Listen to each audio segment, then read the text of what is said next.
Pra, duhet ta pranojmë se grupet e xhemjetit, që unë i quaj turkoshok, kanë qenë mizan me përcaktuar fituesin në bllokun shqiptar, që nga viti 2010 e deri në vitin 2014, por gjithë një target kanë pasur mos me lënë hapësirë për të konsoliduar një opozitë mirëfillt politike shqiptare, ka SHI-BDI-s, ku në këtë target për ndihmë i kanë pasur VMRO-n dhe LSDM-n, njëjtë si kur xhemjeti i Nexhip Dragos para 100 vjetëve, që kishte ndihmën e radikaleve sërbë të Nikola Pashiqit.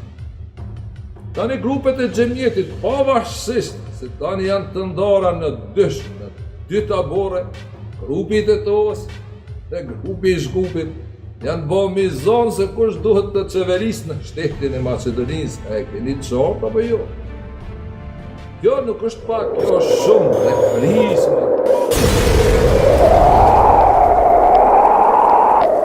Ne kiametit i kemi pas dere, nëse nuk e largojmë erën e shtrigave me frymë shqiptare.